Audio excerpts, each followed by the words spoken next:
Bapak Ibu Saudara-saudari,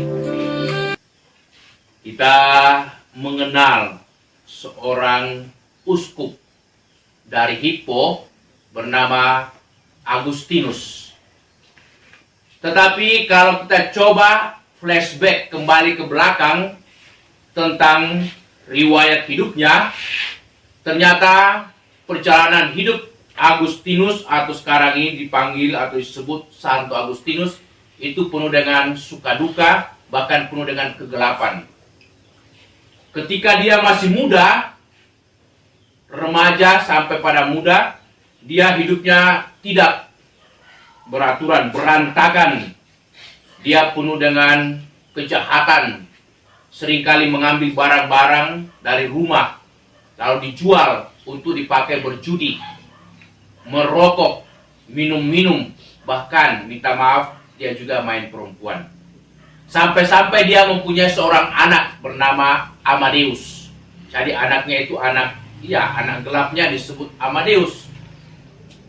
Nah, betapa hidupnya penuh dengan kegelapan. Tetapi ibunya tidak putus asa. Dia selalu berdoa dan berharap anaknya bisa menjadi baik.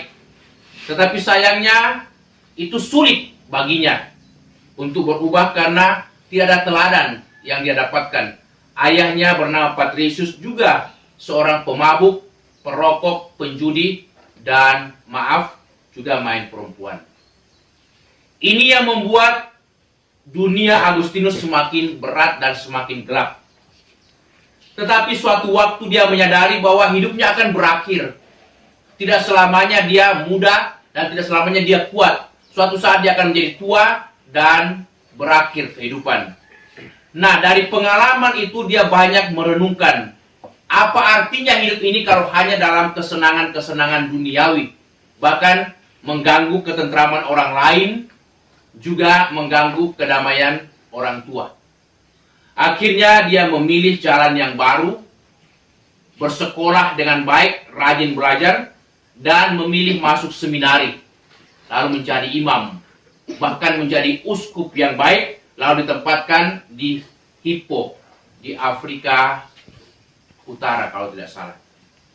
Ya, di sana dia menjadi seorang uskup, seorang gembala yang baik, dan banyak mempertobatkan orang, termasuk orang-orang muda yang hidupnya tidak beraturan atau yang berantakan atau hidupnya sangat rusak.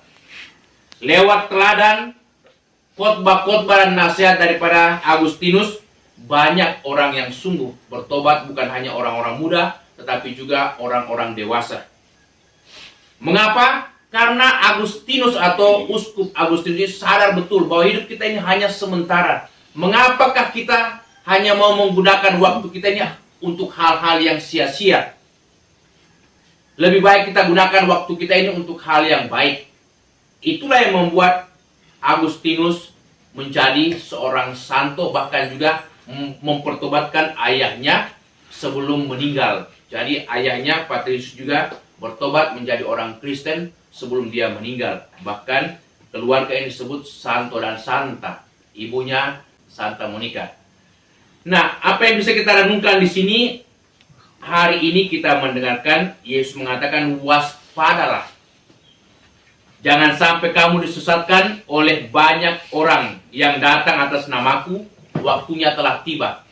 Nah, kini kita sampai pada akhir atau penghujung tahun kalendarium liturgi, di mana kita diajak untuk merenungkan akhir zaman. Yesus mengatakan, akan datang harinya segala yang kamu lihat di situ diruntuhkan, dan tidak akan ada satu batu pun dibiarkan terletak di atas batu yang lain. Jadi orang-orang Yahudi begitu kagum dengan bait Allah. Mereka mengagumi dan sungguh bangga dengan bangunan yang mereka boleh bangun dalam waktu 46 tahun, tetapi sangat indah dan sangat mewah.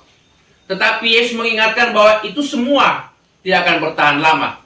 Dunia ini hanya sementara dan fana. Bahkan bait Allah pun akan runtuh dan tidak akan dibiarkan satu batu di atas batu yang lain. Artinya betul-betul hancur. Nah, kata-kata Yesus ini membuat para murid itu cemas. Bahkan juga mereka menjadi tidak tentram. Oh, kalau begitu Kalau baik Allah saja akan runtuh, berarti dunia ini juga akan habis dan hilang. Lalu mereka bertanya, kapankah hal itu akan terjadi dan bagaimana kira-kira hal itu terjadi? Jadi mereka mempertanyakan bagaimana hal itu bisa terjadi dan kapan kira-kira. Tapi Yesus tidak menjawab secara terus terang. Dia hanya mengatakan, waspadalah, berjaga-jagalah, karena kamu tidak tahu kapan waktunya akan tiba. Dan waspada dengan berbagai macam nabi-nabi palsu yang akan datang. Dan juga berbagai macam bencana-bencana alam, peperangan, pembunuhan. Kalau itu terjadi, itu bukanlah suatu tanda bahwa akhir zaman akan tiba. Tetapi tak satu pun orang tahu kapan akhir zaman akan datang. Yang penting, Yesus mengatakan kita mesti waspada. Dan dalam sikap waspada ini, kita bisa merenungkan bacaan yang kedua hari ini.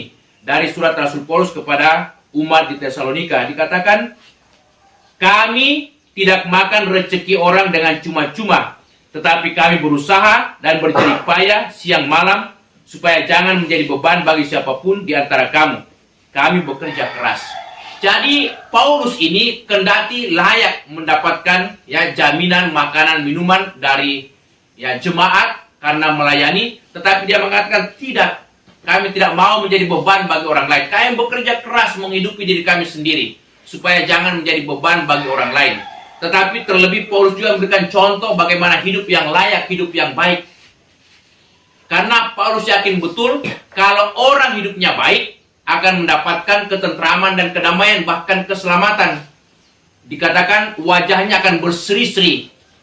Tetapi kalau hidupnya jahat akan mengalami apa yang disebut kegelapan dalam hidup. Hal itu dikatakan dalam bacaan yang pertama.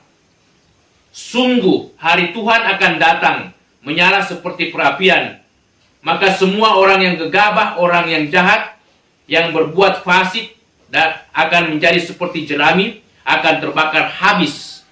Jadi ketika kita tidak hidup benar, kita akan habis. Dan tamatlah riwayat kita. Tetapi dikatakan, tetapi bila kamu mendengarkan firman Tuhan dan takut akan nama Tuhan, bagimu akan terbit surya kebenaran dengan kesembuhan pada sayapnya. Jadi kita akan bercahaya bagaikan dunia ini penuh dengan warna-warni yang indah. Apa yang bisa kita renungkan dari bacaan-bacaan hari ini?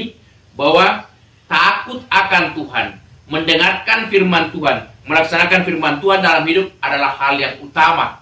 Kendati banyak kesibukan, kendati banyak tantangan, banyak kesulitan, banyak problem, tetapi kita tidak boleh meninggalkan sedikit pun firman Tuhan, yaitu apa yang Yesus ajarkan bagi kita, yaitu kebenaran. Maka semoga melalui firman hari ini kita berani hidup yang baik dan benar, sebagaimana teladan Santo Agustinus, uskup dari Hippo. Terima kasih saudara-saudariku yang telah mendengarkan sabda Allah dan renungan hari ini. Semoga saudara-saudari senantiasa diberkati Tuhan dalam setiap aktivitas dan pelayanannya. Amin.